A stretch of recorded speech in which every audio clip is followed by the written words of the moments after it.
Good morning student. कल हम लोगों ने वंदना का जो द्वितीय श्लोक था उस द्वितीय श्लोक का हम लोगों ने अध्ययन किया था। आई होप आप लोगों को समझ में आया होगा दूसरे श्लोक का क्या अर्थ था। सर्वस्वरूप सर्वेश, जिसमें ईश्वर की आराधना की गई थी कि आप सबके पालनहार हैं, इसलिए हे ईश्वर हमारी गुहार को यानी हमारी प्रार्थना को स्वीकार करें। यह जो तीसरा श्लोक है यह आपके बुक में दिया हुआ है। यह तीसरा श्लोक जो है, यह जो तीसरा श्लोक है यह शांति पाठ स्वरूप है। यह ऋग्वेद से लिया गया है श्लोक है। सो ऋग्वेद में शांति पाठ के रूप में यह श्लोक जाना जाता है। समाज में तरह तरह की अशांति व्याप्त है, तो इसी परिप्रेक्ष्य में शांति लाने के लिए यह शांति पाठ के रूप में इस श्लोक को जाना जाता है। जैसे हम लोगों ने पहला श्लोक पढ़ा, पहले श्लोक में भगवान श्री कृष्ण की आराधना थी, स्तुति की गई थी। दूसरे श्लोक में ईश्वर की आराधना की गई थी। तो यह तीसरा श्लोक जो है वो प्राणी मात्र के अंदर चेतना जागृत करने के लिए शांति पाठ के तौर पे जाना जाता है। यह जो श्लोक है, यह श्लोक देखिए, यह श्लोक ऋग्वेद के जो प्रथम मंडल है, जो ऋग्वेद का जो प्रथम मंडल है, इस प्रथम मंडल का सूक्त नंबर 89 नंबर, जो 89 नंबर है वो ये सूक्त है। ये ऋग्वेद से, जो 4 वेद हैं ऋग्वेद, उसमें से एक प्रमुख है, तो ऋग्वेद से लिया गया है। यह सूक्ति, यह मंत्र जो है 8वां मंत्र है। इस 8वें मंत्र में ये सभी लोगों को कल्याणकारी बातें सुनने, कल्याणकारी वचन बोलने इत्यादि की जो देव प्रभु से स्तुति की गई है। तो आइए हम इसका यहाँ पे इंग्लिश में भी अन्वय दिया हुआ है। मतलब चूँकि यह श्लोक थोड़ा सा क्लिष्ट है, थोड़ा वाचन में भी क्लिष्ट है, तो इसको हम ध्यान से देखेंगे। और इसमें इंग्लिश में, इसका इंग्लिश में भी दिया हुआ है ताकि हम आपको ईजिली जो है वो समझ में आ जाएगा। तो सबसे पहले हम इसका वाचन करेंगे। ओम भद्रं कर्णेभिः शृणुयाम देवाः, भद्रं पक्षेम अक्षिभिः यजत्राः, स्थिरैः अंगैः तुष्ट्वांगसः तनुभिः, व्यशेम देवहितं यदायुः।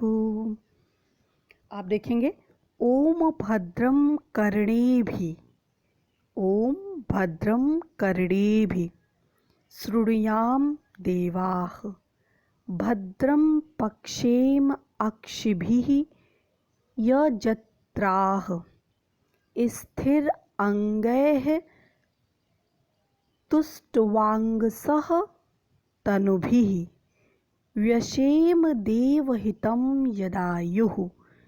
इस प्रकार इसका इंग्लिश में भी प्रोनाउंसिएशन जो है, इंग्लिश में इसका जो वर्ड लिरिक्स कह सकते हैं, इसका जो है वो दिया हुआ है। आप पढ़ के इसको समझ सकते हैं। इसका यहाँ पे इंग्लिश में मीनिंग भी दिया हुआ है। अगर आपको कोई कन्फ्यूज़न हो, कोई नहीं समझ में आ रहा हो, तो आप इसको पढ़ सकते हैं, देख सकते हैं। तो आइए हम इसका अध्ययन करते हैं। इसका अध्ययन, इस श्लोक का जो अर्थ है वह अर्थ इस प्रकार। तो सबसे पहले हम वर्ड मीनिंग जानेंगे कि इसका मतलब क्या है। भद्रम, भद्रम का अर्थ होता है कल्याणकारी, जो हमारे लिए कल्याणकारी हो, लाभ पहुंचाने वाला हो। कर्णे भी, कर्णे भी माने कानों के द्वारा, हम अपने दोनों कानों से सुने, कानों के द्वारा।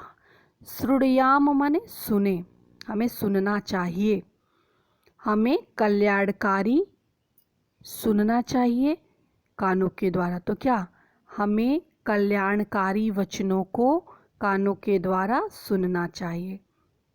अभिप्राय यह है कि हमें किसी की निंदा में निंदा रस लेने की आवश्यकता नहीं है। हमें क्या करना चाहिए, अपने कानों के द्वारा केवल कल्याणकारी वचन जो होते हैं उन्हीं कल्याणकारी वचनों को सुनना चाहिए और ग्रहण करना चाहिए। हे देवा, हे प्रभु, हमारे अंदर चेतना दो, हमारे अंदर शक्ति दो कि हम कल्याणकारी भद्रम, कल्याणकारी कानों के द्वारा, श्रुणियाम माने सुने, हम कल्याणकारी जो बातें हैं उन्हें हम कानों के द्वारा सुने। भद्रम कल्याणकारी, पक्षेम अक्षिभिः यजत्राः, इसको आप जब इसका अन्वय करेंगे तो अन्वय से समझ में आ जाएगा। देखिए यहाँ पे अन्वय करके दिया हुआ है।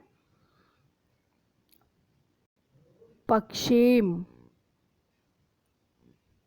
पक्षेम माने होना चाहिए, होता है पक्षेम माने हमें देखना चाहिए। पक्षेम ये जब म पक्षेम करेंगे तो यहाँ से अ बचेगा, अक्षिभिः, ये ऊपर जो र लगा हुआ है, ये र जो है वो विसर्ग में कन्वर्ट हो जाएगा। तो य जत्राह, पक्षेम माने हम देखें, अक्षिभिः माने आँखों के द्वारा,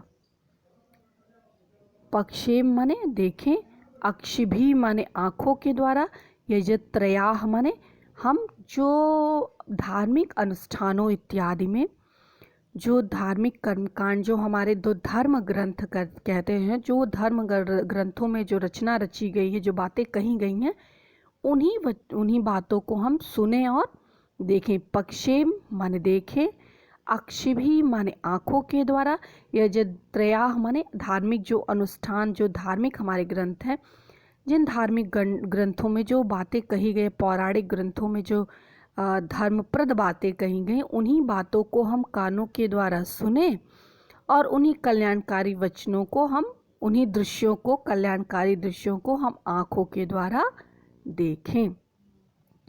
इस प्रकार पुनः हम देखेंगे कि ये तो दूसरी लाइन है, वो थोड़ी सी टफ है, तो इसको आपको ध्यान से देखना पड़ेगा कि इसमें क्या है। स्थिर क्या हो जाएगा, ये स्थिर, जो दूसरा जो र है वो र विसर्ग में बदल जाएगा, स्थिरैः हो जाएगा। देखिए यहाँ पे लिखा हुआ है स्थिरैः, देन अगेन यहाँ पे अंगैः, ये आधा स जो है विसर्ग में कन्वर्ट हो जाएगा, विसर्ग में परिवर्तित हो जाएगा, तो क्या हो जाएगा अंगैः, स्थिरैः अंगैः। तुष्टवांसं, तो ये जो स है ये विसर्ग में पुनः कन्वर्ट हो जाएगा, तुष्टवांसः, ये यहाँ तक हो जाएगा तुष्टवांसः। तो यहाँ पे क्या बचेगा, तनुभिः, यहाँ हो जाएगा तनुभिः। ये यहाँ पे आपको देखना पड़ेगा, ये यहाँ पे यड़ संधि है, तनुभिः होगा, ये जो ऊपर र है ये र विसर्ग में कन्वर्ट हो जाएगा, ये र जो है वो विसर्ग में कन्वर्ट हो जाएगा। तो यहाँ पे क्या बचेगा, व्यरसेम बचेगा। तो आपको पता है जो यड़ संधि होता है, ई जो होते हैं य में कन्वर्ट हो जाता है जब यड़ संधि होती है, तो य को हम पुनः ई में कन्वर्ट करेंगे, तो क्या हो जाएगा, आधा वो है तो य जब बदल जाएगा ई में तो वी हो जाएगा। यहाँ पे दिया हुआ है वी अशेम, वी अशेम देवहितम यदायुः यत आयुः। अब देखिए इसका अन्वय किस प्रकार है, भद्रम कर्णेभिः शृणुयाम देवाः, भद्रम पश्येम अक्षिभिः यजत्राः, स्थिरैः अंगैः तुष्टवांसः तनुभिः वी अशेम देवहितम यत आयुः। अर्थात हे ईश्वर, हम कल्याणकारी बातों को, जो हमारे लिए कल्याण वाली बात वचन है, उन कल्याणकारी वचनों को हम अपने कानों के द्वारा हमें सुनना चाहिए। हे ईश्वर, हमारे अंदर चेतना दें कि हम कल्याणकारी वचनों को सुने। पश्चेम अक्षिभिः, पक्षेम अक्षिभिः माने नेत्रों के द्वारा, आँखों के द्वारा हम कल्याणकारी जो दृश्य हैं, यजत्रया माने जो भी धार्मिक अनुष्ठान इत्यादि होते हैं, उन धार्मिक अनुष्ठान इत्यादि में जो दृश्य होते हैं, उन दृश्यों को, मतलब कि हम परोपकार वाली, विनम्रता वाली, ईमानदारी वाली बातों को जो हमारे लिए कल्याणकारी है, उन बातों को हम, उन दृश्यों को हम नेत्रों के द्वारा देखें। स्थिर अंग है, स्थिर जो हमारे अंग हो, स्टेबल हो, वो हमारे अंग जो हो वो स्फूर्ति वाले हों, वो एक्टिव हों। तो हम स्थिर अंगों के द्वारा, स्थिर अंग है, स्थिर अंगों के द्वारा तुष्टुवांसः, तुष्टुवांसः माने स्तुति करें। अच्छे शरीर से माने हमारा जो शरीर हो, हमारे सेंस ऑर्गन जो हो वो क्या हो, वो हिस्ट पुष्ट हो, अच्छे हों। उनके द्वारा हम, तनु भी माने शरीर से, हम अपने स्थिर अंगों के द्वारा, हम अपने इंद्रियों के द्वारा ईश्वर की, तुष्टवांस माने ईश्वर की आराधना कर ईश्वर को प्रसन्न करें। तनु भी शरीर के द्वारा। वी अशेम माने कि हम प्रसन्नचित होकर के, वी अशेम माने प्रसन्नतापूर्वक, लाइफ को हम जो अपने हैं वो प्रसन्नतापूर्वक हम स्पेंड करें, अपनी लाइफ की जो ड्यूटी है या जो हमारे रिक्वायरमेंट है फुल उनको हम फुलफिल करें। देव हितम, देव माने भगवान के द्वारा, हितम माने कल्याण करने के लिए, यत माने जो की, आयु माने आयु, जो हमें भगवान के द्वारा आयु प्रदान की गई है, उस आयु को हम क्या करें, प्रसन्नतापूर्वक हम व्यतीत करें। तो इसका हम साधारण शब्दों में क्या अर्थ देखेंगे। इसका अर्थ क्या है कि हे देववृंद, हम अपने कानों से कल्याणमय वचन को सुने। हे देवतागण, हमारे अंदर चेतना भरिए कि हम केवल अपने कानों के द्वारा कल्याणमय वचनों को सुने।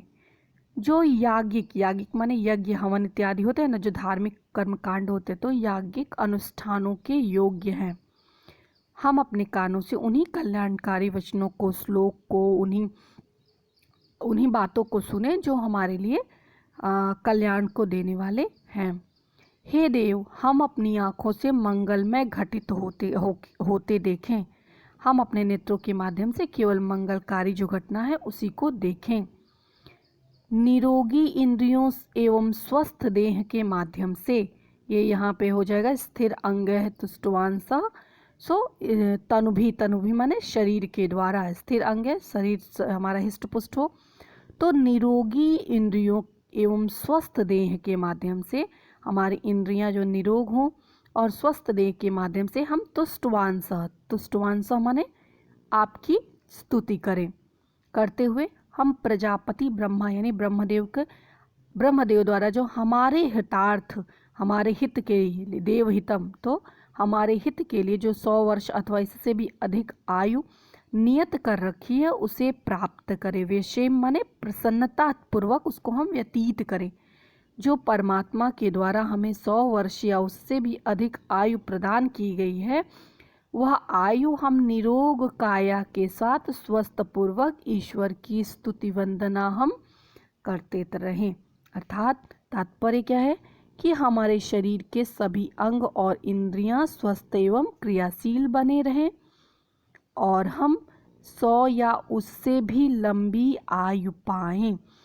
तो यह इस प्रकार जो तृतीय श्लोक था, ये तृतीय श्लोक का वाचन है, ये तृतीय श्लोक का अन्वय है। अगर आप लोगों को थोड़ा सा टफ लग रहा होगा ये श्लोक, तो थोड़ा इसको आप तोड़ के छोटे छोटे कई खंडों में पढ़ेंगे तो आपको आसानी से समझ में आ जाएगा। इसका वर्ड मीनिंग दिया हुआ है, इस वर्ड मीनिंग को आप पढ़ के समझ सकते हैं। अगर उसके बाद भी आप लोग को थोड़ा कहीं कन्फ्यूजन हो तो देखिए यहाँ पे इंग्लिश में एक एक वर्ड का मीनिंग जो है वो दिया हुआ है। देवहितम गिवन बाय यदायु गिवन लाइफ स्पेम भद्रम अस्पीसियस करने भी विथ ईयर श्रुणियाम में भी हियर देवाह गॉड। तो आप इसको आराम से देख सकते हैं। सेम वही बातें हैं, पसेम माने सी, अक्षिभी माने विथ आईज, यजत्रयाह दोज डिजर्विंग वर्शिप। तो इस तरह से जो है वो जो श्लोक था उसका इंग्लिश में एक एक करके शब्दों का मीनिंग दिया हुआ और उस मीनिंग का फिर एक्सप्लेनेशन दिया हुआ, लाइन का जो पंक्ति है उसका एक्सप्लेनेशन दिया। तो इस प्रकार आप इसको पढ़ सकते हैं।